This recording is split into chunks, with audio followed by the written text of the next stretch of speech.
उससे पहले एक नजर हम लोग इस बात पर डाल लेते हैं कि हम लोगों ने पिछले 1.5 साल में किस तरह की समस्याओं का सामना किया।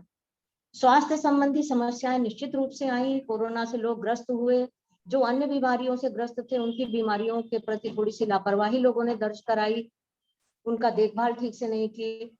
आर्थिक समस्याएं निश्चित रूप से आप लोगों ने अंदाज किया होगा कि जो प्रतिदिन कमाते और प्रतिदिन खाने वाले लोग हैं उनको बहुत परेशानी हुई।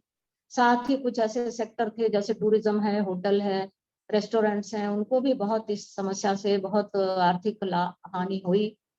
लोगों को मानसिक समस्याएं हुई, बच्चों की पढ़ाई और सीखना बहुत प्रभावित हुआ। मनोरंजन और खेलकूद के बारे में तो कुछ कहा ही नहीं जा सकता है कि क्या परेशानियां हुई। बच्चों में भी इस दौरान बहुत समस्याएं आई। हम लोगों ने देखा कि बच्चे कई तरह के स्वास्थ्य संबंधी प्रॉब्लम से ग्रस्त हुए। सबसे पहले हम लोग थोड़ा 2 लाइन में बात करेंगे शरीर के बारे में, शारीरिक समस्याएं क्या आई। तो हम लोगों ने देखा पिछले 1.5 साल में, क्योंकि बच्चों का पूरी लाइफ स्टाइल चेंज हो गई, स्कूल बंद हो गए, घरों में बच्चे बंद रहे, बाहर खेलना कूदना बंद हो गया। इस कारण से न केवल शारीरिक मोटापा, विटामिन डी की कमी और अन्य समस्याएं सामने आई, परंतु मानसिक रूप से भी बच्चों में थकान, डिप्रेशन, मित्रों की कमी, ये बहुत बड़ी समस्या सामने आई और बच्चे इस दौरान बहुत परेशान रहे। अगर माता पिता ने अच्छे से अपने बच्चों का ध्यान नहीं रखा तो उनके बच्चों को इस समय बहुत ही परेशानी हुई। एक और समस्या जो बहुत बढ़ चढ़ के इस दौरान सामने आई है, सभी पीडियाट्रिशियन इसको महसूस कर रहे हैं, वो है स्क्रीन टाइम बढ़ जाना। अब बच्चे ऑनलाइन क्लासेस भी अटेंड कर रहे हैं और साथ में उनको, क्योंकि मनोरंजन का कोई समय साधन नहीं है, इसलिए घर में वो टीवी, वीडियो और मोबाइल पर तरह तरह के गेम्स वगैरह खेलना शुरू कर रहे हैं। स्क्रीन टाइम बढ़ने के एक अपनी समस्याएं होती हैं। इसके कारण नींद ना आना, चिड़चिड़ापन बढ़ जाना, भूख न लगना और अन्य प्रकार की शारीरिक समस्याएं, आंखों में समस्या, पीठ में दर्द इत्यादि, सिर दर्द और कई कई बच्चों को तो बहुत गंभीर रूप की साइकोलॉजिकल बीमारियां भी स्क्रीन टाइम बढ़ने के कारण देखी गई हैं। इसलिए पीडियाट्रिशियन हमेशा सलाह देते हैं कि स्क्रीन टाइम उतना ही हो जितना अति आवश्यक हो। 2 साल से छोटे बच्चों के लिए स्क्रीन टाइम 0 होना चाहिए। 2 से 5 साल के बच्चों के लिए सिर्फ 2 घंटे का स्क्रीन टाइम होना चाहिए और उससे बड़े बच्चों को जितना उनकी ऑनलाइन क्लासेस के लिए आवश्यक है उतना ही स्क्रीन टाइम हो और 1 आध घंटे मनोरंजन के लिए उनको दिया जा सकता है, उससे अधिक स्क्रीन टाइम बच्चों को ना दिया जाए। अब क्या किया जाए जिससे कि बच्चे थोड़ा सा व्यस्त रहें?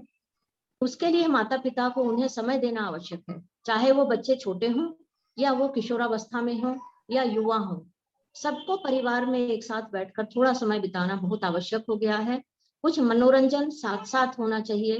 कई ऐसे गेम्स होते हैं, चेस है, कैरम है, ताश है, शतरंज है, ये सब घर में लोग खेलते हैं। इसके लिए सबको मिलजुल कर समय निकालना चाहिए। बच्चों को घर के काम में भी लगाए रखना चाहिए और उनको प्रेरित करना चाहिए कि वो कोई नई हॉबी डेवलप कर लें। ऐसा होने से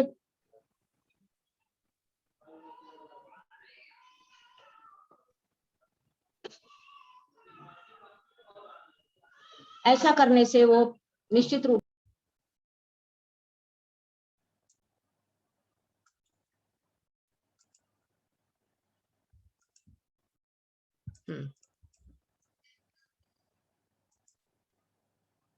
आपको को होस्ट बनाया है, आपकी स्क्रीन हाँ, शेयर हो रही है। मैं अब देखिए स्टार्ट हो गया। Yes ma'am. जैसा कि विषय जो कि बहुत ही महत्वपूर्ण भी है, प्रासंगिक भी है, कोरोना संक्रमण का संभावित तृतीय चरण, बचाव और जागरूकता। मैडम ने बहुत बढ़िया टॉपिक दिया, ऐसा कि उसी में सवाल है और उसी में जवाब है, और उसको मैंने 2 कलर से उन सवालों और जवाबों का जो एक प्रेजेंटेशन बनाने का प्रयास किया। ब्लैक जो कि हमारे जीवन का एक काला अध्याय रहा, और सफेद जो कि रोशनी की किरण आ रही है। और हम निश्चित रूप से जिस तरह से प्रयास मैडम के स्तर पे हो रहा है, शिक्षा जगत के स्तर पे हो रहा है, हम इस प्रयास से, अपनी जागरूकता से अपने नागरिकों को, मनुष्य सभ्यता को इस तृतीय चरण के कहर से बचा लेंगे। विश्व स्वास्थ्य संगठन जो कि हमारे पूरे विश्व में हमारे स्वास्थ्य, मानव सभ्यता के स्वास्थ्य की चिंता करने के लिए कार्य करता है, और साथ में हमारे देश के जो शीर्षतम स्वास्थ्य के संस्थान है एम्स, उनके चीफ ने हमको सावधान किया है। किस लिए? कि कोरोना वायरस तीसरी लहर आने की संभावना क्यों है? क्योंकि पेंडेमिक का एक पैटर्न होता है, उस पैटर्न में तीसरी लहर आती है और वो सामान्यतः तो वीक होती है, परंतु वर्तमान समय में चूंकि एक जैविक युद्ध का तरीका है, इसलिए जो कोरोना जो वायरस है वो अपने रूप बदलता है। कोरोना वायरस का स्वयं का जो प्रतिरक्षा बचाव तंत्र है वो स्वयं के इम्यूनिटी को बढ़ाता है, और इसलिए ये हमारे लिए खतरनाक हो सकता है। आप सभी जानते हैं कि वर्तमान में जो उसका वेरिएंट हमको प्रभावित करने की संभावना है वो है डेल्टा। तो डेल्टा वेरिएंट 111 देशों में आ चुका है, और हम इस चीज से, इस संभावना से इनकार नहीं कर सकते कि वो बहुत जल्द हमारे देश में भी होगा, और कुछ केसेस आइडेंटिफाई भी हुए हैं। डेल्टा वेरिएंट चूंकि बहुत एक इवॉल्व्ड वेरिएंट है, और उसकी जो प्रतिरोधक क्षमता हमारी बनाई हुई दवाइयों से बढ़ गई है। हम निश्चित रूप से अपने वैक्सीन के माध्यम से उससे लड़ने में सक्षम हैं, लेकिन हम प्रभावित नहीं होंगे ऐसा कोई भी दावे के साथ नहीं कह सकता। और हमारी जो गतिशीलता है, हमारी जो सामाजिक गतिविधियां हैं, वो उसके संक्रमण को बढ़ावा देंगी। कोविड अनुरूप व्यवहार में होने वाली लापरवाही और सार्वजनिक स्वास्थ्य के लिए उपयोग में लाए गए जो सावधानियां हैं, अगर हम कहीं भी उसमें लापरवाही करते हैं या ध्यान नहीं देते हैं या उसका असंगत उपयोग करते हैं, तो उससे ये तीसरी लहर आने की संभावना प्रबल हो सकती है।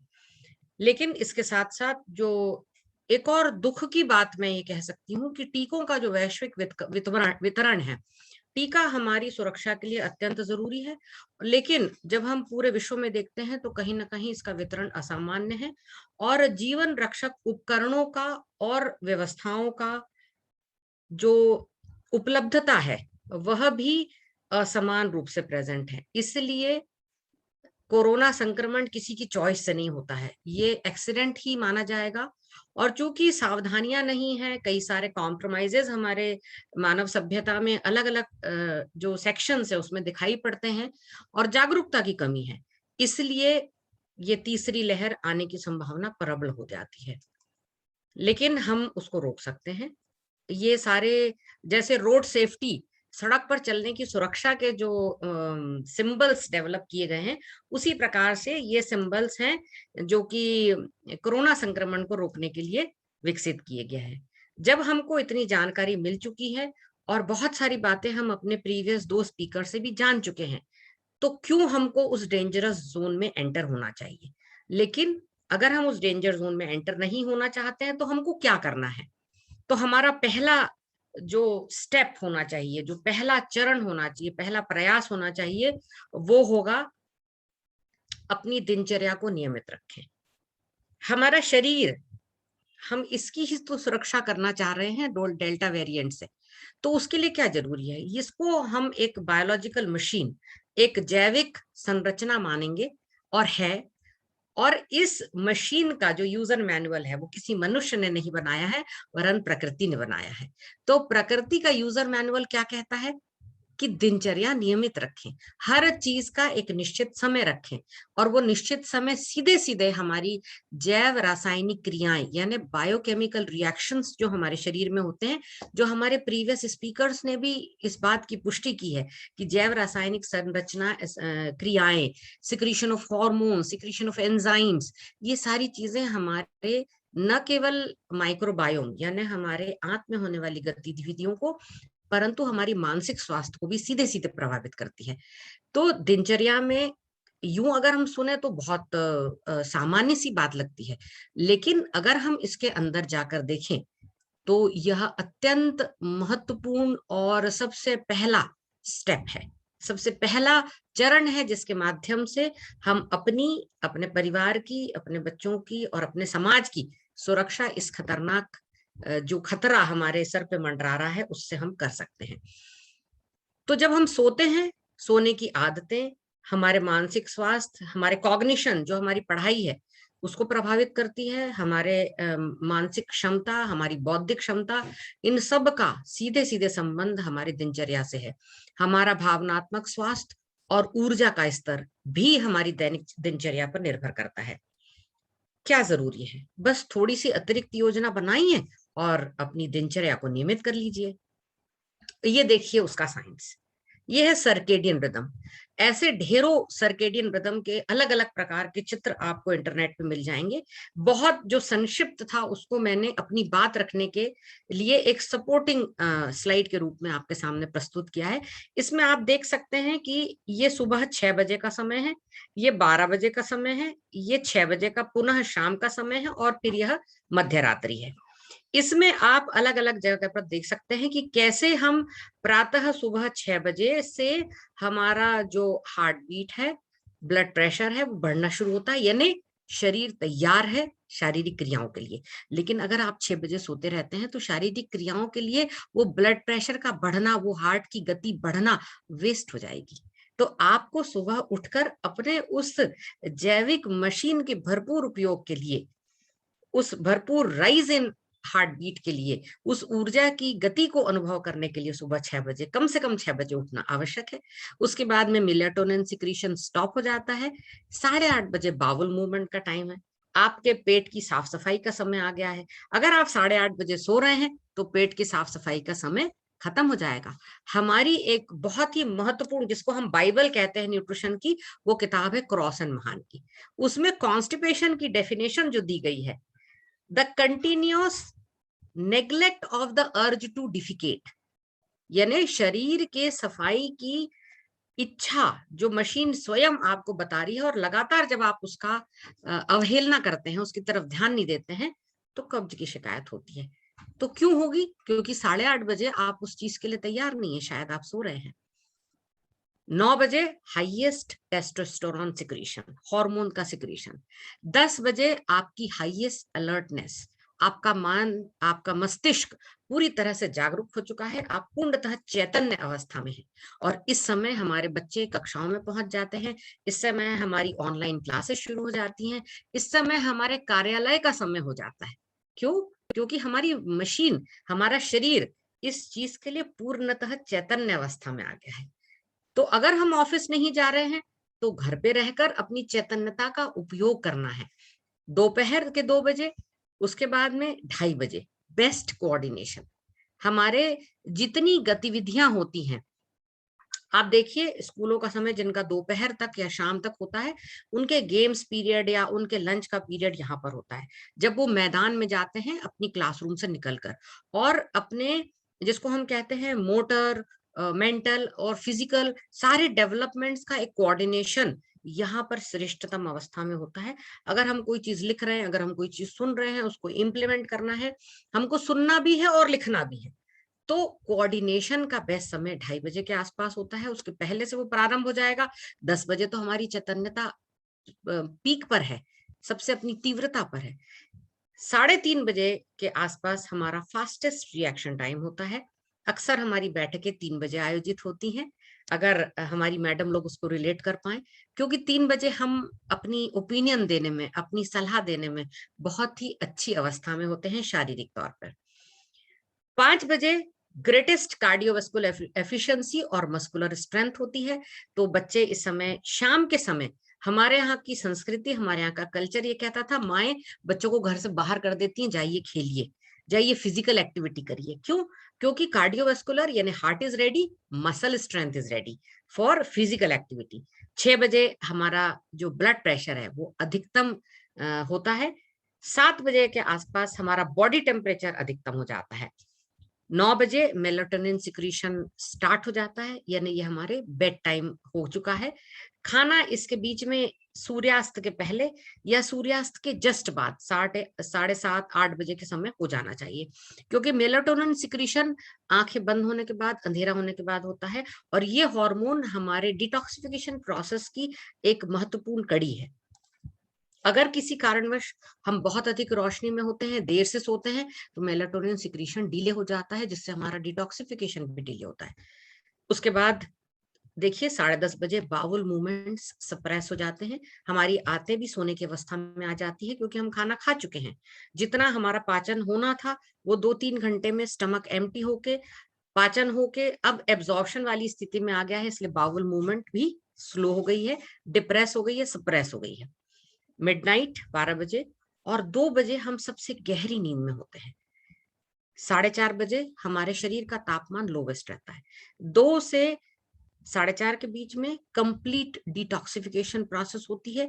जिस प्रकार रेलवे स्टेशन में गाड़ी यार्ड में लगने के बाद पूरी तरह से सफाई होकर अगली यात्रा की तैयारी करती है, वैसे ही हमारा शरीर अंदरूनी सफाई कर कर अपने आप को अगले दिन के लिए तरोताजगी के लिए तैयार करता है। सर्केडियन रिदम को मैंने बहुत ही संक्षिप्त विवरण में समझाने का प्रयास किया है। इसका बहुत विस्तृत विवरण केवल इस पर ही एक लेक्चर किया जा सकता है, ये इतना एक महत्वपूर्ण और विस्तृत टॉपिक है। जैसा कि मेरे पूर्व विशेषज्ञों ने भी बताया कि कोरोना की तीसरी लहर से बचने हेतु संतुलित पोषण ले, मैं वो सारी बातों को बहुत ही ब्रीफली रिवाइज कर दूंगी कि घर का भोजन लें। हमारी पहली विशेषज्ञ जो कि एक चिकित्सक हैं, उन्होंने कह दिया घर का भोजन लें, संतुलित भोजन लें। उन्होंने फूड पिरामिड के माध्यम से भोजन में लिए जाने वाले पदार्थों की मात्रा को भी प्रदर्शित कर दिया है। पिरामिड हम मानते हैं कि सबसे आसान और एक बेहतरीन तरीका है जिसके माध्यम से हम भोजन की मात्रा और उसको लेने के लिए जितनी फ्रीक्वेंसी होना चाहिए उसका प्रदर्शन करते हैं। अगर हम खाना बाहर का खाते हैं तो वो हमारे लिए 2 तरह से नुकसानदायक है। एक तो वो महंगा होगा, दूसरा उसकी शुद्धता की कोई गारंटी नहीं, तीसरा उसकी ताजगी की कोई जिम्मेदारी नहीं ले सकता, और सबसे महत्वपूर्ण, हम केवल भोजन का पैसा नहीं देते, हम उस बिजनेस को चलाने का व्यय भी स्वयं वहन कर रहे हैं। तो कृपया केवल घर का भोजन ले, स्पेशली इस पेंडेमिक के समय पर। इस चित्र का मैंने कोई टाइटल नहीं दिया है क्योंकि ये अपने आप में एक सेल्फ एक्सप्लेनेटरी है, और प्रत्येक महिला, स्पेशली महिलाएं और वे पुरुष भी जिनको अपने भोजन में रुचि है, भोजन में रुचि केवल पके हुए भोजन में नहीं होना चाहिए, उसको पकाने की विधि में, उसमें डाले जाने वाले मसालों में, ये हमारी इंडियन क्यूजीन की ब्यूटी है। ऑल द स्पाइसेस, ये सारे मसाले हैं और इस चित्र में बहुत क्लियरली दिखलाई पड़ रहे हैं। यहाँ पर मैं एक जो शोध, जब कोरोना की पहली लेयर आई तो अंतरराष्ट्रीय स्तर पर हार्वर्ड यूनिवर्सिटी ने एक शोध किया। पूरा विश्व भारत में सबसे अधिक मृत्युओं की अपेक्षा कर रहा था, परंतु जब आंकड़े प्रस्तुत किए गए तो बहुत आश्चर्यजनक आंकड़े प्रस्तुत हुए कि इतनी डेंसली पॉपुलेटेड कंट्री में भी डेथ रेट अन्य विकसित देशों की तुलना में बहुत कम थी। तो फिर उन्होंने इसके कारणों को खोजना चालू किया। तो जब कारणों में उन्होंने ढूंढा तो हमारा भोजन हमारा दवाई की तरह काम करता है। भोजन ने हमको पूर्ण सुरक्षा दी। भोजन में जो हम दाल चावल रोटी सब्जी खाते हैं वो तो अत्यंत महत्वपूर्ण है ही, क्योंकि उससे तो हमको सारे पोषक तत्व मिलते हैं, पर ऐसे कई सारे पदार्थ हम अपने भोजन में शामिल करते हैं जो सीधे पोषण तो नहीं देते, जो सीधे हमारे मेटाबॉलिज्म में भाग नहीं लेते, परंतु जब वो हमारे भोजन का हिस्सा बनते हैं तो हमारे शरीर में जाकर हमारे शरीर की प्रतिरोधक क्षमता देने वाली कोशिकाओं का हाथ में हाथ डालकर हमारे शरीर की सुरक्षा करते हैं। और वो सारे इन मसालों में उपस्थित वो एक्टिव इंग्रेडिएंट्स हैं जो हमारे शरीर की सुरक्षा करते हैं। और हमारे भोजन में जो उपयोग होने वाले मसाले हैं, और जितना मात्रा हमारी माएं, हमारी दीदियां, हमारी दादियां, हमारी बुआएं इस्तेमाल करती हैं उतनी ही जरूरी है, उससे ज्यादा की आवश्यकता भी नहीं है। प्रतिरोधक क्षमता बढ़ाने के लिए कई लोगों ने अब सोशल मीडिया के माध्यम से बहुत प्रचार प्रसार हुआ, खूब काढ़ा लीजिए, खूब उसके दवाइयां बना के पीजिए, उसके पानी पीजिए। यहाँ पर मैं आपको बताना चाहूंगी कि जो डॉक्टर्स ने रिसर्च करी, जो आयुर्वेदाचार्यों ने हमारे यहाँ की रिसर्च करी, उन आंकड़ों ने बताया कि अगर आप इम्यूनिटी को एक स्तर से ज्यादा बूस्ट करने का प्रयास करते हैं, अगर प्रतिरोधक क्षमता को आवश्यकता से अधिक बढ़ाने का प्रयास करते हैं, तो वह प्रतिरोधक क्षमता आपके अपने अंगों के लिए नुकसानदायक हो जाती है। वो ऑटो इम्यून डिजीजेस के होने का कारण बनने लगती है। इसलिए कृपया अपने आहार में संतुलन जरूर बनाए रखें।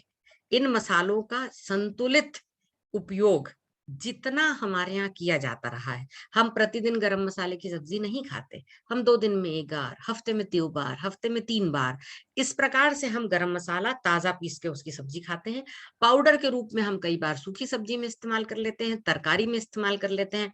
अब चूंकि मेरा विषय न्यूट्रिशन है, इसलिए सूखी सब्जी को सब्जी और गीली सब्जी को हम तरकारी कहते हैं, लेकिन कॉमन भाषा में हम गीली सब्जी को भी सब्जी ही कह देते हैं, लेकिन वो तरकारी होती है। और उसमें हम कई बार हमारे यहाँ जो हमारी माएँ खाना बनाती हैं, तो गरम मसाला ताजा पीसती हैं और कई बार सूखा भी इस्तेमाल कर लेती हैं।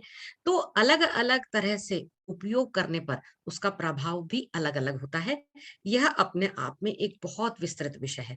आहार क्रांति की वर्कशॉप में हमने पहला लेक्चर केवल इन मसालों में पाए जाने वाले उन एक्टिव इंग्रेडिएंट्स पे रखा था, जो कि हमारे शरीर के लिए नॉन न्यूट्रिटिव कंपोनेंट्स के रूप में विथ पोटेंशियल हेल्थ बेनिफिट्स का काम करते हैं। तो अपने आप में मैं इसमें केवल 5 या 6 जो चीजें हैं उनके उपयोग पर बल देना चाहूंगी। हम पहले से इस्तेमाल करते हैं। हल्दी प्रतिरोधक क्षमता को बढ़ाती है और बेहद कारगर हो जाती है जब आप उसको काली मिर्च के साथ मिलाते हैं, क्योंकि काली मिर्च में उपस्थित जो तत्व हैं वो हल्दी के करक्यूमिन के अवशोषण को बढ़ाते हैं, तो सूजन कम करती है। सदियों से जब इस साइंस की आवश्यकता नहीं थी, मनुष्य सभ्यता हल्दी का उपयोग करते आ रही है। मेथी दाने के रूप में, पाउडर के रूप में, भाजी के रूप में हर तरह से हमारे लिए महत्वपूर्ण है।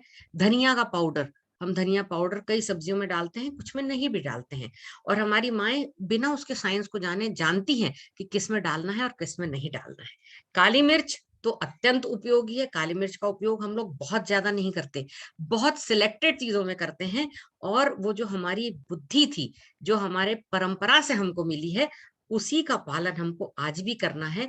और केवल वही जो हमारा इंडिजिनस नॉलेज है, जो हमारा पारंपरिक ज्ञान है, वो हमको प्रतिरोधक क्षमता देगा और इस तीसरी लहर पर विजय भी प्राप्त कराएगा। दालचीनी शुगर पेशेंट्स के लिए बहुत महत्वपूर्ण है। हम लोग बहुत चुटकी भर उसको डालते हैं, लेकिन दालचीनी में जो लकड़ी बार्क से बनती है वो थोड़ी कम गुणवत्ता वाली मानी जाती है। एक्चुअली ये जो आप पिक्चर में देखेंगे, ये जो रोल रहता है, ये रोल रेयरली अवेलेबल होता है, कम अवेलेबल होता है और कॉस्टली होता है, और ये प्रभावी होता है ज्यादा अगर इसको लिया जाए। क्यों मैंने शर्करा के लिए उपयोग की बात करी? हमने चर्चा करी कि कई लोग कोरोना से ग्रसित हो चुके हैं और अब वो सामाजिक जीवन में वापस आ चुके हैं, परंतु कोरोना का प्रभाव उनके शरीर पर दिखाई पड़ता है। तो शुगर शूट अप होना एक कोरोना का साइड इफेक्ट है, हेयर फॉल कोरोना का साइड इफेक्ट है, मेमोरी अफेक्ट होना, याददाश्त कमजोर होना उसका साइड इफेक्ट है। कोरोना होने से हमारे शरीर में कई प्रकार के विषाक्त तत्व बने होंगे, ऐसा हम संभावना कर सकते हैं, क्योंकि उसका प्रभाव हमारे शरीर पे दिखाई पड़ रहा है और कहीं ना कहीं वो हमारे शारीरिक स्वास्थ्य को प्रभावित कर रहे हैं। तो ऐसा क्या किया जाए जिससे कि उन विषाक्त तत्वों से हमको मुक्ति मिल जाए? तो बॉडी क्लेंजिंग के कई सारे एलिमेंट्स हैं जो इन मसालों में शामिल है, जैसे हल्दी वाला दूध, आज विदेशों में वो टर्मरिक लाटे के नाम से पिया जा रहा है, और कई सारी चीजें ऐसी हैं जो हमारी देशी चीजों के नाम बदल के और आपको नए कलेवर में प्रस्तुत हो रही है, और फिर आप उससे प्रभावित होकर उसको लेते हैं, तो उसमें भी कोई नुकसान नहीं है, क्योंकि वो डिटॉक्सिफिकेशन की प्रोसेस करेंगे। देखिए, जब हम अपने एक नए घर को बनाते हैं, तो उस नए घर में हम प्रवेश करते हैं, सामान रखते हैं, लेकिन जब तक उस घर की हम लगातार सफाई न करें, उस नए घर का नयापन, उसकी जो सुंदरता है, वो मेंटेन नहीं हो पाती। वैसे ही हमारा शरीर है, जैसे-जैसे हम बड़े होते हैं, प्रतिदिन हमको इसकी सफाई करना भी आवश्यक है। पोषक तत्व तो आप देते हैं, लेकिन पोषक तत्वों को सही समय पर देना और सही समय पर शरीर की सफाई होना। मैं डिटॉक्सिफिकेशन के बारे में 2-3 महत्वपूर्ण बातें आपको यहाँ पर बताऊंगी। तो भोजन की बात हम कर रहे थे, तो functions of food, social functions फिलहाल कोरोना काल में बंद है। साइकोलॉजिकल फंक्शंस निश्चित रूप से बहुत ज्यादा महत्वपूर्ण और प्रभावी है। क्यों? क्योंकि मानसिक स्वास्थ्य जुड़ा हुआ है ना। जब हमारे जीवन में कोई खुशी का अवसर आता है, हम उसको सेलिब्रेट करते हैं, और सेलिब्रेशन का अभिन्न अंग होता है भोजन। तो अगर हम अपने पसंद का भोजन खाते हैं, तो मन प्रसन्न होता है, और मन प्रसन्न होता है तो मस्तिष्क तनाव मुक्त होता है और आपके विचार पॉजिटिव रहते हैं। आप किसी भी दुख को भी भोजन से ही सेलिब्रेट करते हैं। मनुष्य के जन्म से लेकर मृत्यु तक भोजन उसकी सभ्यता का एक अभिन्न अंग है। वो किसी भी स्तर पर हम उसको छोड़ नहीं सकते, उसको नेग्लेक्ट नहीं कर सकते, लेकिन उस भोजन को अपनी ताकत बनाना, ये हमारा प्रयास होना चाहिए। फिजियोलॉजिकल फंक्शन से हम अनभिज्ञ नहीं है, सभी को उसके शारीरिक कार्य मालूम है।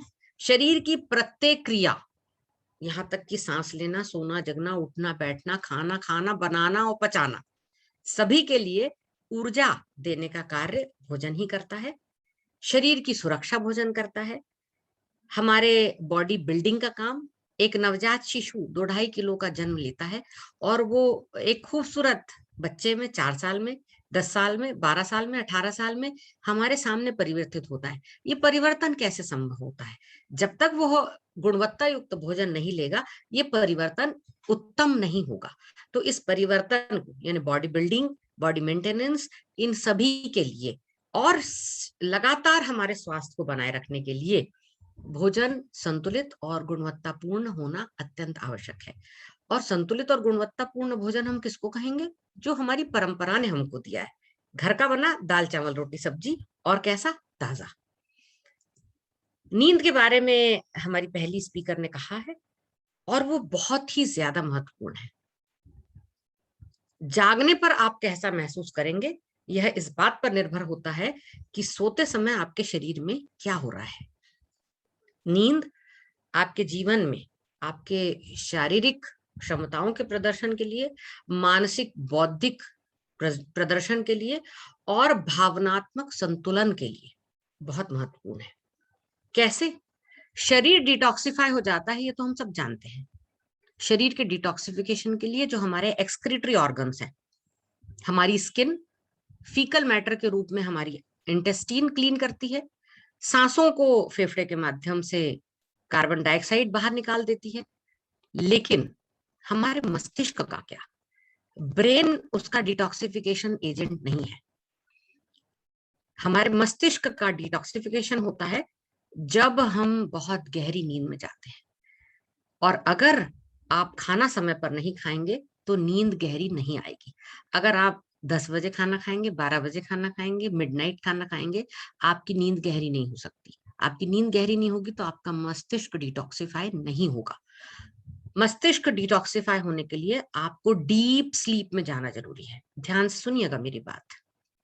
जब आप गहरी नींद में जाते हैं तो आपका मस्तिष्क 60% तक सिकुड़ जाता है और आपकी स्पाइनल कॉर्ड में, आपकी जो रीढ़ की हड्डी में, जो मेरुदंड में एक द्रव्य होता है, सेरेब्रोस्पाइनल फ्लूइड, CSF, वह तेजी से आपके ब्रेन के आसपास जो जगह बनी है उसमें प्रवेश करता है। वह क्लीनिंग एजेंट है। सारे टॉक्सिन्स को वो बाहर निकालता है, सारे तनाव से आपके ब्रेन को मुक्त करता है और वापस बाहर आ जाता है। तो जैसे ही आप सोकर उठते हैं, आप तरोताजगी से भरपूर महसूस करते हैं।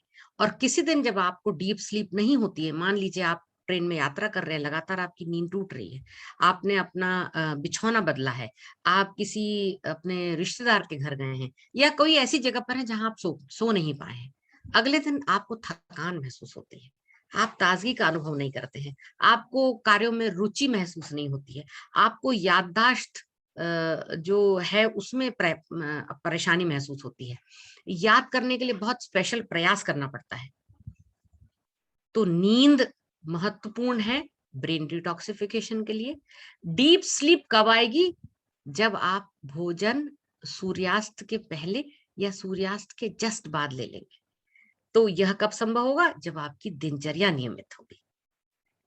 तो आप देख सकते हैं कि किस प्रकार से स्वास्थ्य में आप बहुत महंगा भोजन खरीद के भी अगर खा लेते हैं, लेकिन उसका समय सही नहीं है, उसका मात्रा सही नहीं है, तो आपको उस पैसे के मूल्य का स्वास्थ्य लाभ तो नहीं मिल पाएगा, क्योंकि ये तो आपकी जैविक मशीन है।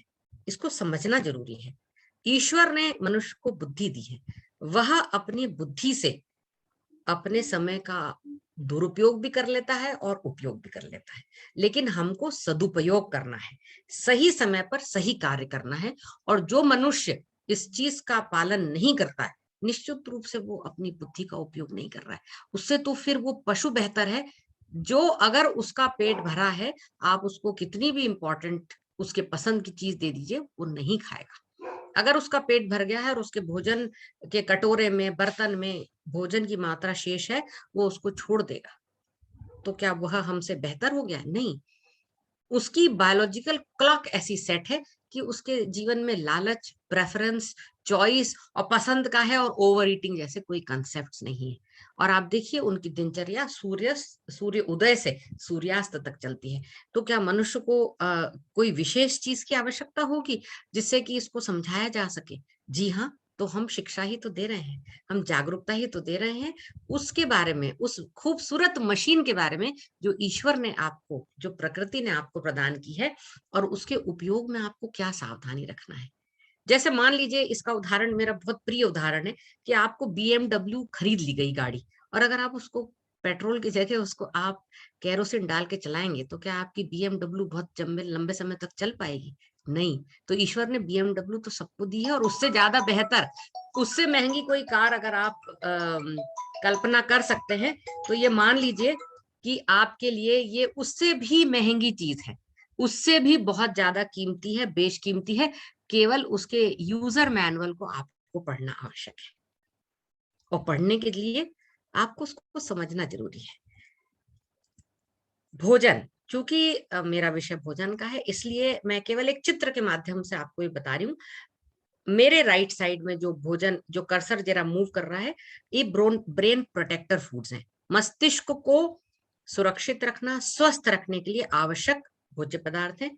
और ब्रेन के लिए जो नुकसानदायक पदार्थ है वो लेफ्ट साइड में है।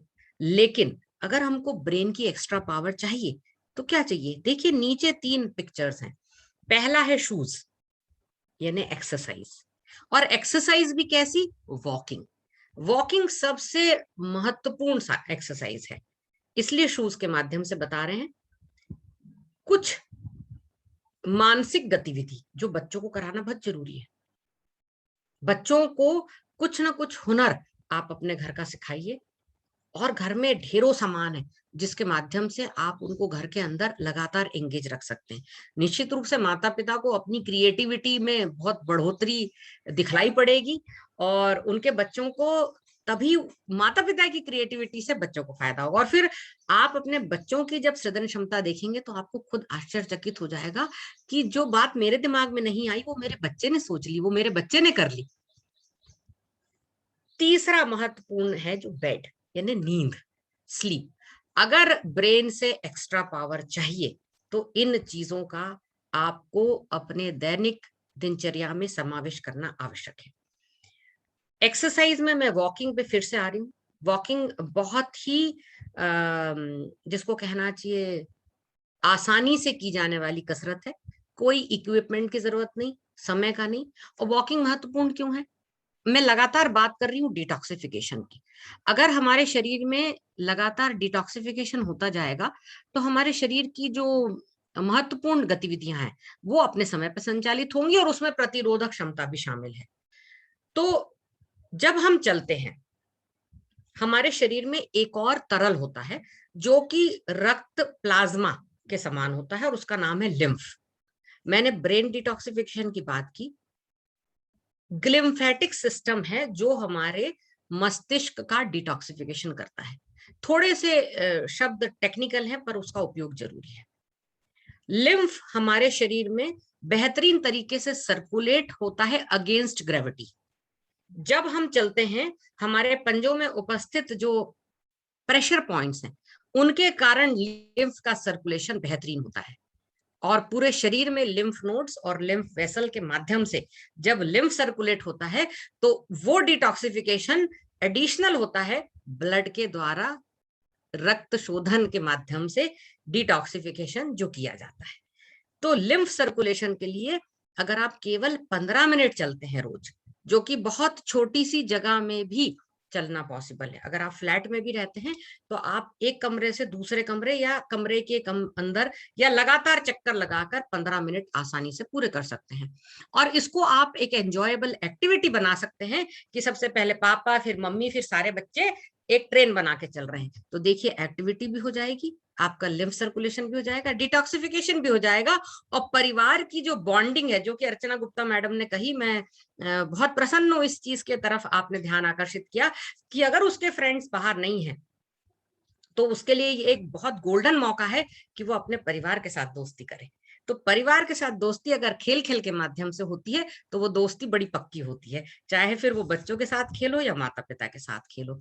तो बहुत महत्वपूर्ण बात है डिटॉक्सिफिकेशन ऑफ ब्रेन। क्यों? क्योंकि हमारे विचारों का केंद्र तो ब्रेन ही है, लेकिन ब्रेन डिटॉक्सिफिकेशन भी हमारी गट हेल्थ पे निर्भर करता है। हम सभी जानते हैं कि हमारा शरीर 1000 से अधिक सूक्ष्म जीवों का घर है। उन सूक्ष्म जीवों में कुछ हमारे शरीर के लिए फायदेमंद है, कुछ हमारे शरीर के लिए बहुत फायदेमंद नहीं होते हैं। लेकिन फायदेमंद जो हमारे दोस्त हैं वो एक निश्चित समय पर उपलब्ध होंगे, और जो हमारे, जिनको हम दोस्त नहीं कहेंगे, हम दुश्मन तो नहीं कह सकते, लेकिन शरीर के अंदर हैं, तो वो हमारे अदर टाइम पे उपलब्ध होंगे। मान लीजिए आपने 11 बजे खाना खाया, 12 बजे खाना खाया, तो वो वाले माइक्रोब्स आपके भोजन को पचाने में आपकी सहायता करेंगे, जो आपके दोस्त नहीं है। अगर दोस्त पाचन करता तो वो पोषक तत्वों को उस रूप में देता जो हमारे शरीर के लिए फायदेमंद है। जबकि ऐसे माइक्रोब्स जब हमारे शरीर में उपलब्ध भोजन को पचाते हैं जो हमारे दोस्त नहीं है, तो वो फिर ऐसे टॉक्सिक सब्सटेंसेस का निर्माण कर देते हैं हमारे अपने ही संतुलित लिए हुए भोजन से, जो शरीर के लिए नुकसान करते हैं। फ्लैचुलेंस होगा, कॉन्स्टिपेशन होगा, और इनडाइजेशन होगा। ये सारी समस्याएं हमारे द्वारा निमंत्रण देने पर ही हमारे शरीर में आती हैं, न कि अपने आप हो जाती है। तो ब्रेन डिटॉक्सिफाई रहेगा तो हम दिनचर्या नियमित रख पाएंगे, क्योंकि हमारा मस्तिष्क स्वस्थ है, वो सही बात को मानेगा, सही चीज को सोचेगा। बच्चे इरिटेबल तब होते हैं जब वो बेवक्त सोते बेवक्त जागते हैं और आपकी बात नहीं सुनना चाहते, क्योंकि शरीर साथ नहीं दे रहा है। वो आपको एक्सप्लेन नहीं कर पाएंगे कि हम क्यों नहीं उठना चाहते, क्योंकि हम देर से सोए इसलिए सुबह हमसे उठा नहीं जा रहा है। और जब आप उसको उठाने का प्रयास करेंगे तो वहां एक डिसप्लेजर, एक बहस, एक आर्गुमेंट वाली स्टेट डेवलप होती है। तो ग्रेजुअली बच्चों को जब आप समझाएंगे साइंस, कोई बच्चा इतना बुद्धि कम नहीं होती कि वो आपके साइंस को, आपके लॉजिक को ना समझ पाए। वो समझेंगे और अपने आप की सहायता करेंगे, और आपकी सहायता करेंगे अपने को स्वस्थ रखने के लिए। पानी की बात भी हमारी पहली स्पीकर ने कही, क्योंकि पानी बहुत महत्वपूर्ण है। अगर पानी हम ठीक से नहीं लेते हैं तो ये जितने महत्वपूर्ण फंक्शन पानी की उपलब्धता के कारण होते हैं वो कहीं ना कहीं बाधित हो जाएंगे। हम और आप सभी जानते हैं 70% हमारा शरीर पानी है। 72% आप 2% और बढ़ा सकते हैं। अगर पानी नहीं पिएंगे, शरीर का तापमान नियंत्रित नहीं रहेगा। जो 7 बजे हाईएस्ट टेम्परेचर होता है वो टेम्परेचर में बढ़ोतरी हो जाएगी। कई बार बच्चा बोलेगा शाम को मुझे बुखार सा लग रहा है, या कई बार हम ही बोलने लगते हैं बहुत थक गए आज बुखार सा लग रहा है। क्यों? क्योंकि आपके शरीर में पानी की कमी है। कई लोगों को तनाव के कारण लगातार हेडेक होती है, लेकिन तनाव के साथ साथ उसका एक बहुत महत्वपूर्ण कारण होता है कि पानी की कमी हो रही है। और चूंकि हम घर में रहते हैं इसलिए पानी की कमी तो होना ही नहीं चाहिए। हमारे जॉइंट्स, क्योंकि अब घर में रहेंगे, एक्टिविटी थोड़ी रिड्यूस्ड है, तो पानी अगर कम पिएंगे तो जोड़ों में चिकनाई देने का काम कम हो जाएगा। आपको लगेगा पानी से कैसे चिकनाई होती है? साइंस है, फिजियोलॉजिकल फंक्शन है, तो होती है। संक्रमण, ब्लड वॉल्यूम, रक्त के माध्यम से तो अपने संक्रमण को रोकते हैं, तो ब्लड वॉल्यूम नॉर्मल रखने के लिए पानी की मात्रा 70% शरीर में होना आवश्यक है। अगर शरीर को ऊर्जा चाहिए, अगर मेरे को इस हाथ को उठाना है, पैर को उठा के चलना है, वॉकिंग करना है, खेलना है, तो शरीर की प्रत्येक कोशिका तक पोषण पहुंचना जरूरी है। पोषण किसके माध्यम से पहुंचा है? रक्त के माध्यम से। रक्त के वॉल्यूम को कौन नॉर्मल बना के रखेगा? पानी। तो पानी कोशिकाओं तक पोषक तत्व पहुंचाने का कार्य करता है। सभी अंगों के डिटॉक्सिफिकेशन और सामान्य कार्य पानी की अनुपस्थिति में नहीं हो पाएंगे या पानी की कमी में नहीं हो सकता। इसीलिए पानी की नॉर्मल मात्रा बहुत महत्वपूर्ण है। अब एक और महत्वपूर्ण जो सबसे इंपॉर्टेंट चीज है, आपने शायद कभी इस बारे में ना सोचा होगा कि अगर शरीर हाइड्रेटेड नहीं है तो आपकी नींद की क्वालिटी भी अच्छी नहीं हो सकती। तो deep sleep, good night sleep के लिए हाइड्रेटेड रहना बहुत जरूरी है। और जब आप हाइड्रेटेड रहेंगे, डीप स्लीप आएगी, ब्रेन डिटॉक्सिफाई होगा, यू विल फील हैप्पी। तो आप घर में रहकर भी बहुत खुश रहेंगे। साफ सफाई के बारे में हमारे दोनों स्पीकर्स ने बात बता चुके हैं, इसलिए मैं इसको रिपीट नहीं करूंगी। पर्सनल हाइजीन, और साथ में यहाँ पर मैं एक चीज ऐड करना चाहती हूँ, बाहर से हम जो सामान लाते हैं, आज भी अगर हम उस जो हमारी सावधानियां हैं उसको लगातार जारी रखेंगे तो कभी भी कोरोना हमारे घर में प्रवेश नहीं कर सकता। कोरोना उस सामान के सरफेस पे चिपका रहता है, उसको सैनिटाइज कर लीजिए। सब्जियों को अगर ओजोनाइजर नहीं लिया है आपने, तो सोडा की एक 10% सोल्यूशन यानी 2 चम्मच सोडा 2 लीटर बाल्टी पानी में डालिए, सब्जियों को 15 मिनट भिगा के रखिए और उसको साफ पानी से धो लीजिए, सारा संक्रमण दूर हो जाएगा। कभी भी सोप यूज नहीं किया जाता है। मैंने कई सोशल मीडिया पे ऐसे पोस्ट देखे थे, हालांकि वो सिर्फ शायद मनोरंजन के लिए रहे होंगे, लेकिन खाने का सोडा जो बाजार में मिलता है वो एक सबसे आसान और उपलब्ध तरीका है। उसके अलावा भी कई तरीके हैं, लेकिन हम ओजोनाइजर भी यूज कर सकते हैं। एक मशीन है जिसको में आप ओजोन डालते हैं पानी में और सब्जियों को उसमें डाल दिया जाता है, 15 मिनट कम से कम उसको ओजोन को हम पास करते हैं और सारी सब्जियां उस मशीन के माध्यम से डिटॉक्सिफाई हो जाती हैं। और फिर उसको आप चाहें तो एक सामान्य पानी से एक बार धो लें, अपने घर के किसी पानी से धो लें और उसको फिर उपयोग में ले आए। एस्ट्रोलॉजिकल अनाउंसमेंट सुनी थी मैंने, और इन चीजों को सिरे से डिस्कार्ड करने से पहले मैं एक बार ये मानती हूँ कि अगर ये 50% झूठ है तो 50% तो सच हो सकता है। तो ऐसा एक्सपेक्टेड है, ऐसा अनाउंस किया गया है कि तीसरी लहर का जो माध्यम होगा वो पानी होगा। तो क्यों हम अपने बच्चों को ऐसा तैयारी न कर ले कि आगे आने वाले 2 महीने हम पूरा परिवार केवल उबला पानी पिएंगे और घर का पानी पिएंगे। अगर हम ये सावधानी रख लेते हैं तो हम उस 50% की जो संभावना हो सकती है उसको सीधे से रोक लेंगे। और डेल्टा वेरिएंट के जो सिम्टम्स WHO ने दिए हैं उसमें stomach upset, gastro intestinal infection एक महत्वपूर्ण लक्षण है। तो कहीं ना कहीं इसका थोड़ा सा कोरिलेशन मैं देख पाती हूँ। तो पानी जो भी आप कंज्यूम करें, थोड़ी देर प्यासे रह ले, अपनी बॉटल कैरी करें, लेकिन बाहर का पानी न पिए, ऐसे किसी पात्र में पानी न पिए जो आपके घर में धुला ना हो, और कहीं भी अननोन सोर्स से, यहाँ तक कि मैं तो बाजार में उपलब्ध मिनरल वाटर और जो भी स्टरलाइज्ड वाटर है उनका भी प्रयोग इस अवधि में आपको एडवाइस करूंगी कि ना करें। घर से उबला हुआ पानी, 2 महीने के लिए उबला हुआ पानी आप इस्तेमाल करें, तो हम इस संभावना को भी पूरी तरह से रूल आउट कर देंगे कि हमको वाटर बॉर्न इन्फेक्शन तो नहीं होगा। 3 स्लाइड मैंने रखी हैं। चूंकि हमारे समाज में डायबिटिक्स की संख्या, जो लोग मधुमेह रोग से ग्रसित हैं उनकी संख्या में बहुत ज्यादा बढ़ोतरी हुई है पिछले सालों में। तो वैक्सीनेशन को लेकर, कोरोना को लेकर बहुत सारी भ्रांतियां हैं। मैं बहुत ही संक्षिप्त में, जो एम्स भोपाल के डायरेक्टर हैं श्री सरमन सिंह जी, उन्होंने कहा कि अगर कोई मधुमेह से पीड़ित व्यक्ति वैक्सीन लेता है तो उसको कभी भी ब्लड शुगर राइज नहीं होगी और ना ही वह उसके स्वास्थ्य को प्रभावित करेगी। COVID vaccines do not intervene with blood sugar levels. It has got no relation in elevation of blood sugar. Secondly, COVID vaccines are a mimicry of infection. Mimicry हम जानते हैं ना, नकल करना। तो किसी भी प्रकार के इन्फेक्शन की वो एक्चुअली नकल है। वैक्सीन के रूप में हमारे शरीर में एक नियंत्रित मात्रा में उसी इन्फेक्शन को इंट्रोड्यूस किया जाता है, जिससे कि हमारी शरीर अपने आप उसके लिए एंटीबॉडीज बना ले। तो वैक्सीन भी वही तरीका है।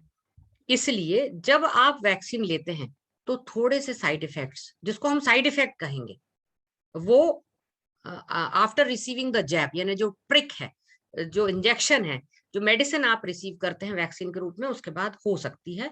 कई लोगों में होती है, कई लोगों में कम होती है, कई लोगों में ज्यादा होती है। उससे बिल्कुल भी आप ना घबराएं, और किसी भी तरह से अपने मस्तिष्क में ये बात को ना आने दें कि कोविड की वैक्सीन आपके ब्लड शुगर लेवल को बढ़ा देगी। लास्ट, क्या डायबिटिक व्यक्ति को इन्फेक्शन होने की ज्यादा संभावना होती है? नहीं, ऐसा नहीं है। Anyone and everyone can contract the virus.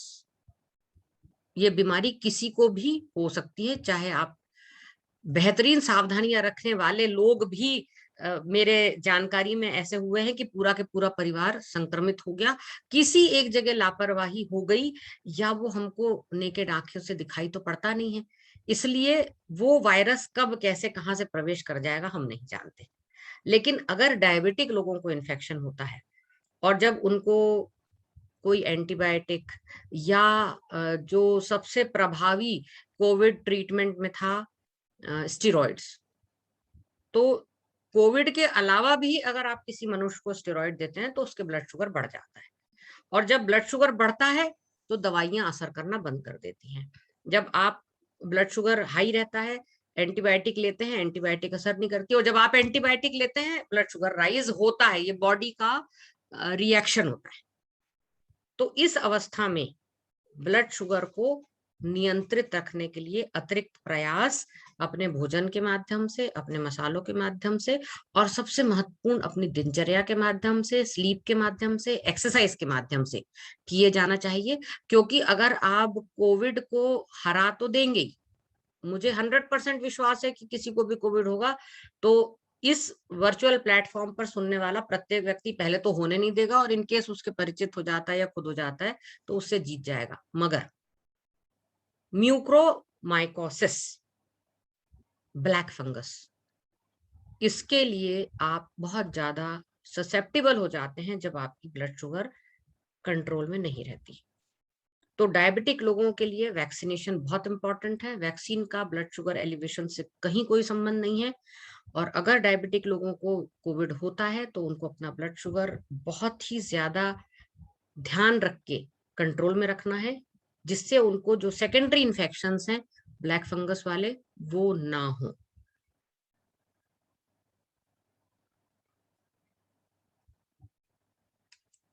आप लोगों ने बहुत ध्यान से मुझे सुना, मैं आपकी हार्दिक आभारी हूँ, प्रत्येक व्यक्ति की जो इस वर्चुअल मंच पर उपस्थित है, और मैं आपके समक्ष उपस्थित हूँ आपके प्रश्नों के जवाब देने के लिए, जैसा कि आदरणीय अर्चना गुप्ता मैडम ने कहा था। मैं पुनः एक बार हार्दिक आभार व्यक्त करती हूँ कि आपने मुझे यह अवसर दिया, और मैं अपने जो थोड़ी बहुत जानकारी मुझे लगा कि महत्वपूर्ण है वो आप सभी के साथ साझा कर पाई हूँ, और ईश्वर से प्रार्थना करती हूँ कि प्रत्येक व्यक्ति अपने आप को सुरक्षित रखने में सक्षम हो। धन्यवाद। Thank you very much Rajalakshmi madam. जी, और आपने बड़े ही मुस्कुराते हुए हम लोगों को इतनी महत्वपूर्ण जानकारी दी, जिसमें कि जो सबसे महत्वपूर्ण है कि लापरवाही घटी दुर्घटना घटी। बिल्कुल तो सही। अगर हम लापरवाही नहीं करेंगे तो हम निश्चित ही हम कोविड-19 की जो तीसरी लहर है उससे बचे रहेंगे। और जैसा कि आपने जो सर्केडियन रिदम के बारे में बताया कि हमारी लाइफ स्टाइल किस तरह से रहती है, तो अगर हम अपने जीवन में टाइम मैनेजमेंट अपने साथ पूरा रखेंगे, समय पर सोना, समय पर उठना, समय पर सारे काम करना, तो निश्चित ही हमारी शारीरिक क्षमता बढ़ेगी, जिससे कि हम रोगों से बचेंगे, और हमारी मानसिक क्षमता भी इससे बढ़ेगी, जो कि हमारे को कई बीमारियों से बचाने में हमें सहायक होंगे। और जो हमारी सकारात्मक विचार है वो हमारे जीवन के लिए बहुत ही महत्वपूर्ण रहेगा। और आपने इन सभी बिंदुओं पर बहुत ही अच्छे तरीके से हम लोगों को जानकारी दी, इसके इसके लिए बहुत बहुत धन्यवाद। इसके बाद मैं अपनी छात्राओं से या जो भी हमारे ऑडियंस है उनसे मैं कहूँगी, अगर आपके मन में किसी भी प्रकार की कोई क्वेरीज है या कुछ आप जानकारी हासिल करना चाहते हैं तो हमारे एक्सपर्ट आपके साथ जुड़े हुए हैं, आप उनसे प्रश्न कर सकते हैं।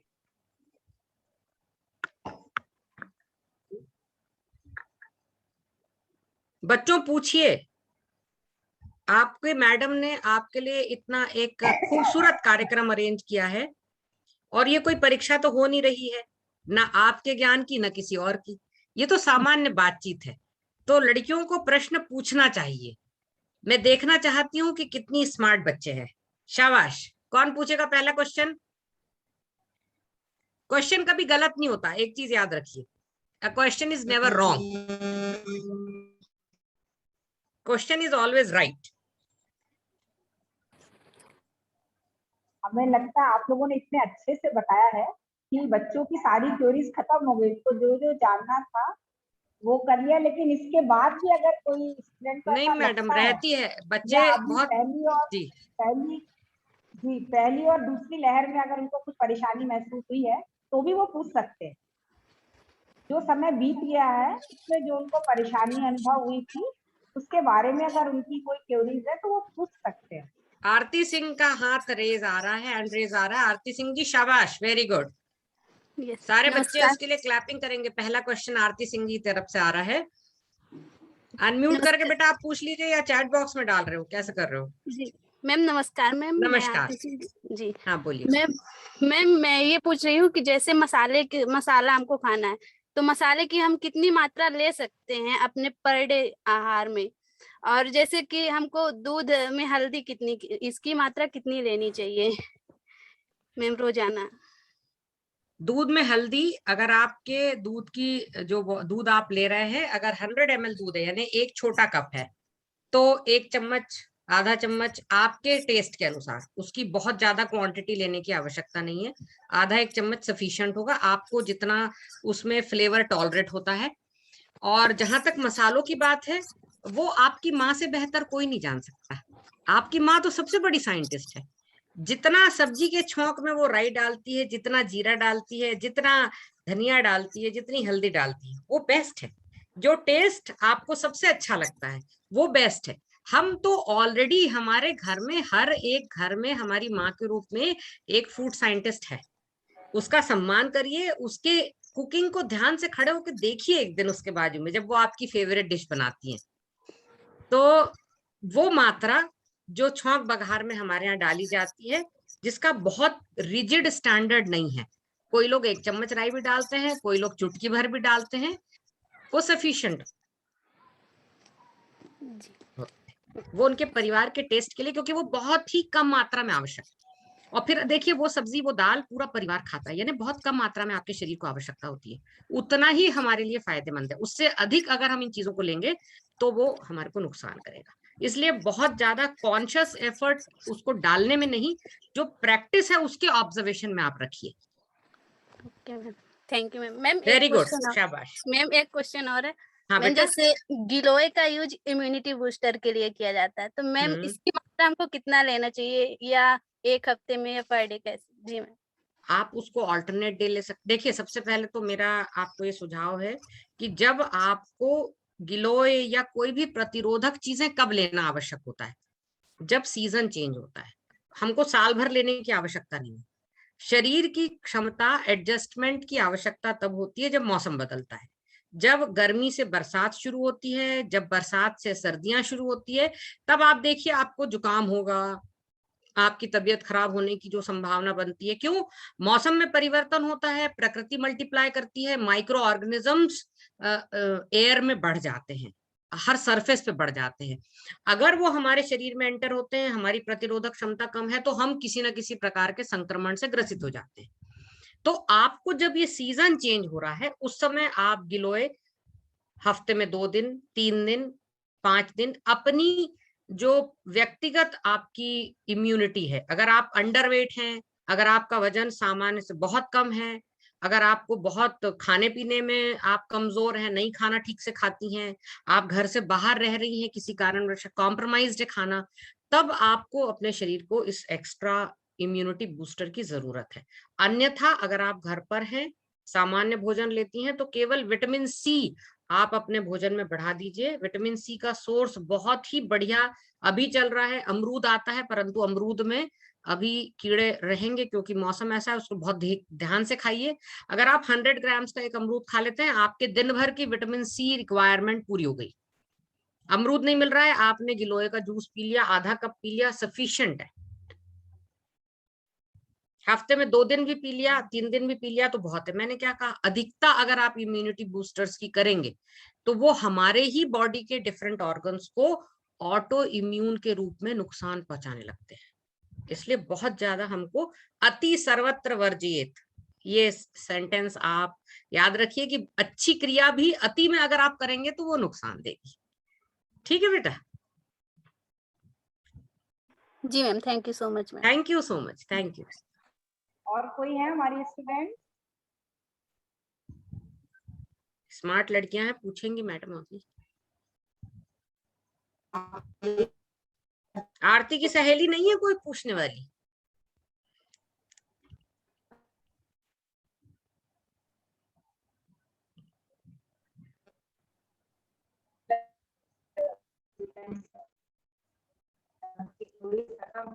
अब मैं इस कार्य को आगे बढ़ाते हुए रिपोर्टिंग के लिए डॉक्टर अरुणा पटेल मैडम को आमंत्रित करती हूँ आज के कार्यक्रम की। धन्यवाद मैडम। आज इस एक दिवसीय राष्ट्रीय webinar expected third wave of corona protection and awareness का आयोजन शासकीय कन्या स्नातकोत्तर महाविद्यालय रीवा के गृह विज्ञान विभाग एवं युवा रेड क्रॉस सोसाइटी के संयुक्त तत्वाधान में किया गया, जिसमें आज के मुख्य वक्ता द्वारा हमें इससे संबंधित विभिन्न जानकारियां प्रदान की गई और हम लाभान्वित भी हुए।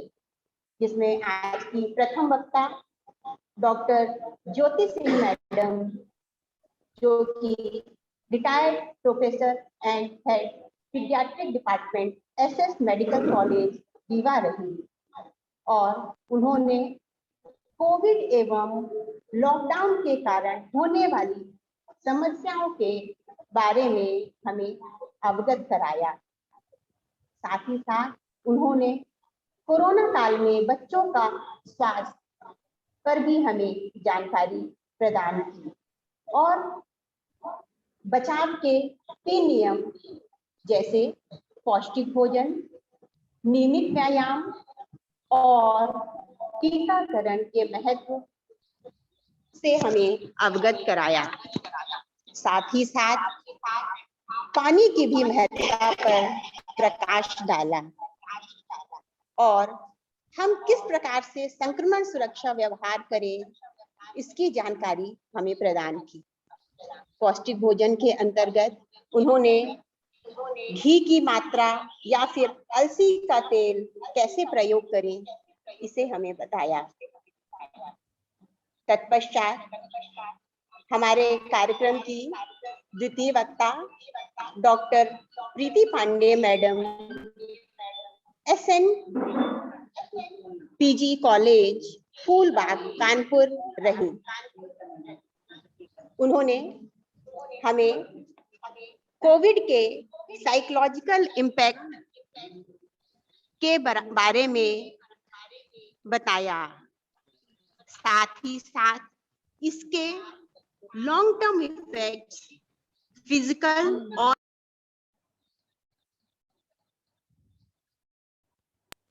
फिर इसके शॉर्ट टर्म इफेक्ट्स क्या क्या होंगे यह भी हमें बताया। फिर हमें बताया कि हम किस तरह से अपने लाइफ को अधिक प्रोडक्टिव बना सकते हैं योगा और एक्सरसाइज के माध्यम से। बच्चों के लिए किस प्रकार का आहार होना चाहिए, साथ ही आज बच्चे जो है स्क्रीन एडिक्शन जो हो गया है उसको हम किस तरीके से दूर कर सकते हैं, लाइफ स्टाइल में कैसे बदलाव कर सकते हैं, क्योंकि हम जानते हैं जो परिस्थितियां हैं आज ऑनलाइन क्लासेस हैं उनसे हम बच्चों को दूर नहीं कर सकते हैं, सारा वर्क भी उनका होमवर्क वगैरह भी ऑनलाइन ही आ रहा है, पर हम किस तरीके से अपना शेड्यूल ऐसा बच्चों का बनाएं कि वो फिजिकली एक्टिव हो और उनका जो एक्स्ट्रा एनर्जी है वो पॉजिटिव डायरेक्शन में जाए, ताकि वो आइसोलेशन का शिकार ना हो और जो नंबर ऑफ सुसाइड्स हैं उनकी दर में भी कमी आए।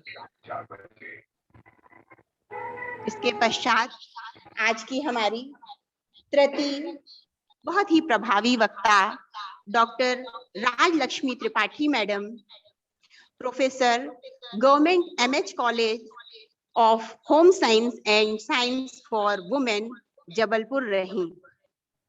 उन्होंने हमें बहुत ही प्रभावी ढंग से सारे एस्पेक्ट्स की जानकारी दी कि हम कैसे दिनचर्या को अपनी नियमित रखें,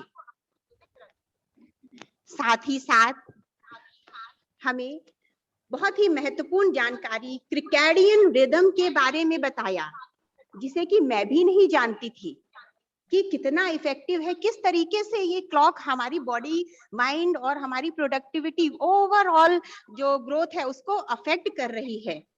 जो मेलाटोनिन सिक्रीशन है कब कम हो जाता है, जैसे कि सुबह 6 के पश्चात, इसलिए सुबह जो बोला जाता था प्राचीन समय में कि जल्द से उठे, है ना, जल्द से जल्द, तो उसके क्या प्रभाव हैं। अगर हम ये क्रिकेडियन रिदम अपने बच्चों को समझाते हैं तो निश्चित ही हमारे बच्चे, बहुत परेशानी, मेरे भी बच्चे हैं छोटे, और किस तरीके से मैं उन्हें मोटिवेट करूं, तो मुझे ये क्रिकेडियन रिदम बहुत ही सही लगी कि शायद अगर मैं इसे समझाऊंगी तो बच्चे में चेंज आएगा, क्योंकि मैडम ने बताया कि कैसे इनके सारे टाइम पे कैसे कैसे इफेक्ट हैं। और ये अगर 7:30 AM के बाद जो है ये मेलाटोनिन सिक्रीशन कम हो जाता है, और ये कब स्टार्ट होता है, 8 PM के बाद। साथ ही साथ उन्होंने बताया उसमें जो 10 AM पर है उसमें सबसे ज्यादा अलर्टनेस रहती है, फिर 3 PM पर कैसे फास्टेस्ट रिएक्शन टाइम होता है, और इसीलिए जो मैडम ने एग्जांपल दिया था कॉलेज में, मीटिंग का टाइम जो है 3 बजे रखा जाता है, क्योंकि रिएक्शन ही उस मीटिंग में इम्पॉर्टेंट होती है। फिर एक और इम्पॉर्टेंट उन्हें जो बताया कि 2 से 4:30 बजे का जो टाइम होता है सुबह का, वो उस समय पे हमारी जो है कंप्लीट डिटॉक्सिफिकेशन प्रोसेस होती है, और इसलिए ये सारे टाइम को अगर हम इसी तरीके से अगर अपनी लाइफ स्टाइल में अगर फॉलो करेंगे तो सारी बीमारियां, जो भी परेशानियां हैं, सबसे हम दूर हो जाएंगे। तत्पश्चात मैडम ने जो हमारी भारत की ब्यूटी, इंडियन कुजिन की जो है स्पाइसेस, उसके बारे में हमें बताया कि कितना उनका महत्वपूर्ण योगदान है, किस मात्रा में हमें लेना है, और अगर हम क्षमता से अधिक अगर उसका प्रयोग करते हैं तो हमारी इम्यूनिटी पर क्या प्रभाव पड़ेगा, एडवर्सली अफेक्ट करेगा। तो जब कोरोना हुआ तो बोला गया कि ये काली मिर्च का सेवन करें, तो लोगों ने बहुत ज्यादा सेवन किया, तो ये इस भी एस्पेक्ट पर मैडम ने प्रकाश डाला कि हर चीज बैलेंस्ड फॉर्म में हो तभी उसका रिजल्ट अच्छा आएगा। तत्पश्चात मैडम ने बॉडी क्लींजिंग एलिमेंट जो स्पाइसेस है, वो अगर कोविड रिकवरी पेशेंट है अगर वो भी लेता है तो उसके भी लिए भी कैसे बेनिफिशियल है, इस पर प्रकाश डाला। फिर इसके पश्चात जैसा कि ये होम साइंस डिपार्टमेंट का प्रोग्राम है और मैडम भी उसी डिपार्टमेंट से हैं, उन्होंने बहुत ही अच्छे से बताया कि जो हम फूड ले रहे हैं उसके कार्य क्या हैं, किस तरीके से वो साइकोलॉजिकल और फिजियोलॉजिकल बेनिफिट प्रदान करते हैं, किस तरीके से वो स्ट्रेस को रिलीव कर रहे हैं और हमारी बॉडी की बिल्डिंग के लिए और मेंटेनेंस के लिए प्रभावी हैं। ये सब इसलिए इम्पोर्टेंट है, जैसा कि हमने सुना है कि 3rd वेव में हमारे बच्चे प्रभावित होंगे। अगर हम इन सब चीजों पे बहुत अच्छे से ध्यान देंगे और अपनी लाइफ में यूज करेंगे तो निश्चित ही हम इनसे दूर हो जाएंगे। इसके पश्चात बहुत इंपॉर्टेंट पॉइंट मैडम ने बताया, डीप स्लीप का क्या रोल है। किस लिए? हमने डिटॉक्सिफिकेशन तो बहुत देखा कि आप लेमन वाटर ले लीजिए और हनी वाटर ले लीजिए तो उससे हमारी बॉडी डिटॉक्सिफाई हो रही है, लेकिन ब्रेन का डिटॉक्सिफिकेशन कैसे होगा? तो उन्होंने बताया कि डीप स्लीप का क्या योगदान है। बैलेंस डाइट के साथ साथ ही डीप स्लीप भी बहुत इंपॉर्टेंट है, और सूर्यास्त के पहले या जस्ट बाद भोजन लेने पर डीप स्लीप पर क्या इफेक्ट पड़ता है, इस पर भी प्रकाश डाला आपने। फूड के इसके पश्चात बताया आपने ब्रेन थ्रेट्स वाले कौन से फूड्स हैं और ब्रेन प्रोटेक्टर्स कौन से हैं। साथ ही साथ जो इम्पोर्टेंट है, ब्रेन की एक्स्ट्रा पावर को बढ़ाने के लिए क्या क्या चीजें इंपॉर्टेंट हैं, जिसमें आपने एक्सरसाइज, इंटेलेक्चुअल स्टिमुलेशन और स्लीप पर प्रकाश डाला। एक्सरसाइज में भी बहुत ही सिंपल बताया कि कोई इधर उधर भागने की जरूरत नहीं है, सिर्फ जो वॉकिंग है उसके माध्यम से ही आप अपने ब्रेन को डिटॉक्सिफाई कर सकते हैं। और इससे क्या होगा, साथ ही साथ आपका लिम्फेटिक सिस्टम, जो लिम्फेटिक सर्कुलेशन है वो भी इम्प्रूव होगा, और ये सब इम्प्रूव होगा तो नेचुरली आपकी बॉडी डिटॉक्सिफाई हो जाएगी। इसलिए नियमित दिनचर्या को फॉलो करना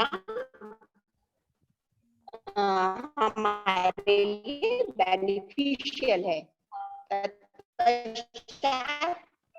पानी का जो रोल है, पर्याप्त पानी जो है वह प्रॉपर पानी नहीं लिया हमारी बॉडी को, ये मैडम ने बहुत ही प्रभावी ढंग से हमें बताया।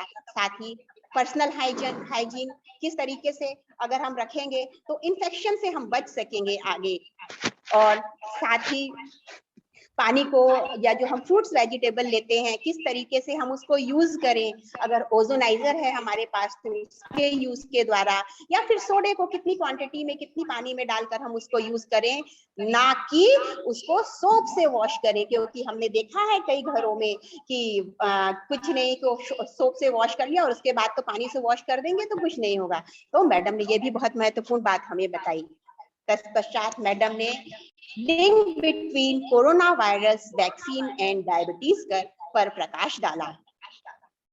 इसके पश्चात हमारी जो कार्यक्रम में सभी छात्राओं ने बहुत ही अपने इंटरेस्ट से इसमें भाग लिया और अपने प्रश्न भी पूछे।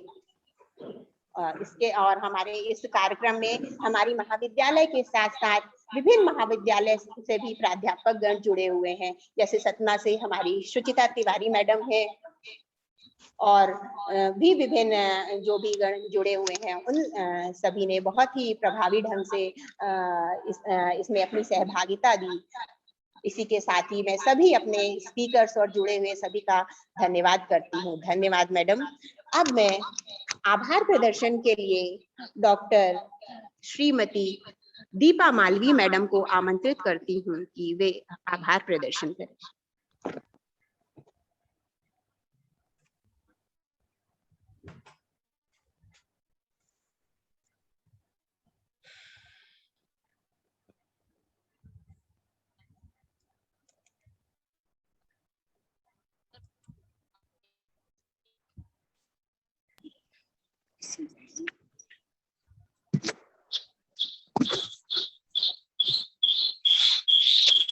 धन्यवाद मैडम।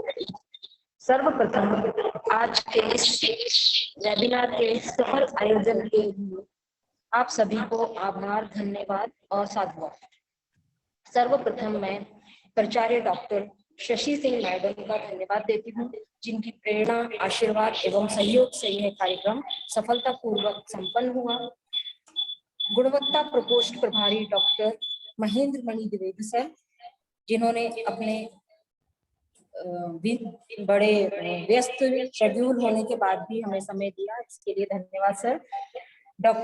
डॉक्टर आईडीपी सेल संयोजक डॉक्टर अमरजीत सर, जिन्होंने इतना बिजी शेड्यूल होते हुए हमें समय दिया और इस कार्यक्रम में ज्वाइन हुए, इसके लिए बहुत बहुत धन्यवाद सर।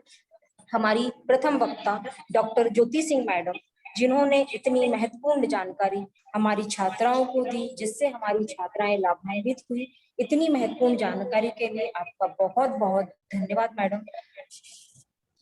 मैडम ने बताया कि कैसे जो बच्चे हैं वो शारीरिक मोटापा, विटामिन डी की कमी, उनको इस पैंडेमिक के समय में जब वो बाहर, घर से बाहर नहीं जा सकते, स्कूल नहीं जा सकते, तो वो कैसे मानसिक और शारीरिक समस्याओं का सामना कर रहे हैं, जिसमें उनको थकान और घर से बाहर नहीं निकलते तो विटामिन डी की कमी, अवसाद होना, मित्रों की कमी की वजह से अवसाद होना कि हम खेलने नहीं जा पाते। तो इन सब बातों को मैडम ने बहुत अच्छे से बताया और साथ में ये भी बताया कि किस तरह से जो है बच्चों को इन बातों से दूर करने के लिए, इन समस्याओं से दूर करने के लिए उनके लिए कुछ उपाय भी मैडम ने बताए कि बच्चों के साथ में उनको समय दें, माता पिता समय दें, उनके साथ में मनोरंजन करें, गेम खेलें, बच्चों के साथ में थोड़ी देर बैठें और साथ में पौष्टिक भोजन, संतुलित पौष्टिक भोजन को भी उन्होंने बहुत अच्छे से यहाँ पर समझाया है कि बच्चे और सबसे अच्छी बात मैडम ने बताई है कि घी या फिर अलसी का तेल एक बहुत अच्छी चीज इसमें बताई है, जिससे कि जिसको पौष्टिक भोजन में शामिल किया जाए। साथ में बचाव, कोरोना से बचाव के लिए उन्होंने बहुत अच्छे जो पॉइंट्स बताए हैं, जिसमें जो बचाव के हाथों को धोना का पालन करना, डबल मास्क लगाना, भीड़ भाड़ से दूर रहना।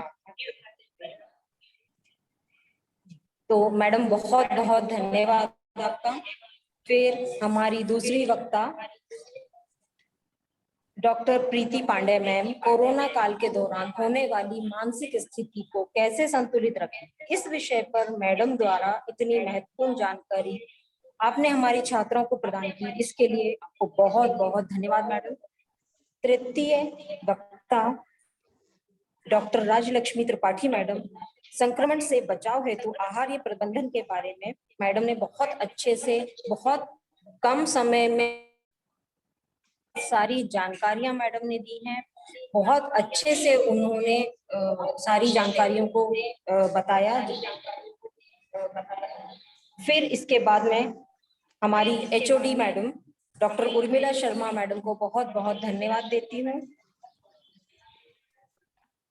अर्चना गुप्ता मैडम को बहुत बहुत धन्यवाद देती हूँ। इसके अलावा समस्त प्राध्यापक गण, छात्राएं एवं प्रत्यक्ष एवं अप्रत्यक्ष रूप से जुड़े हुए समस्त श्रोता को धन्यवाद देती हूँ। आप सभी का बहुत बहुत धन्यवाद इस कार्यक्रम को सफल बनाने में।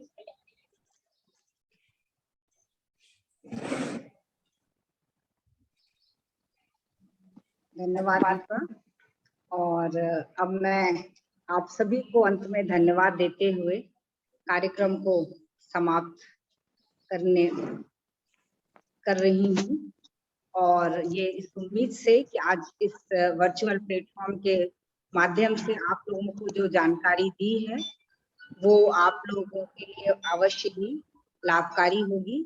और मैं ईश्वर से प्रार्थना करती हूँ कि आप सभी संभावित तृतीय लहर जो आएगी उससे स्वयं को, अपने परिवार को, अपने आसपास के लोगों को सुरक्षित रहे, और कृपया बताए गए जो भी आपको सुरक्षित रहे। आप सभी को पुनः एक बार धन्यवाद देती हूँ और इसके बाद कार्यक्रम की समाप्ति करती हूँ। धन्यवाद। छात्राएं, बेटा आप लोग को फीडबैक लिंक भेज दी गई है चैट बॉक्स के माध्यम से, आप लोग फीडबैक भर दें, उसके बाद लीव करें।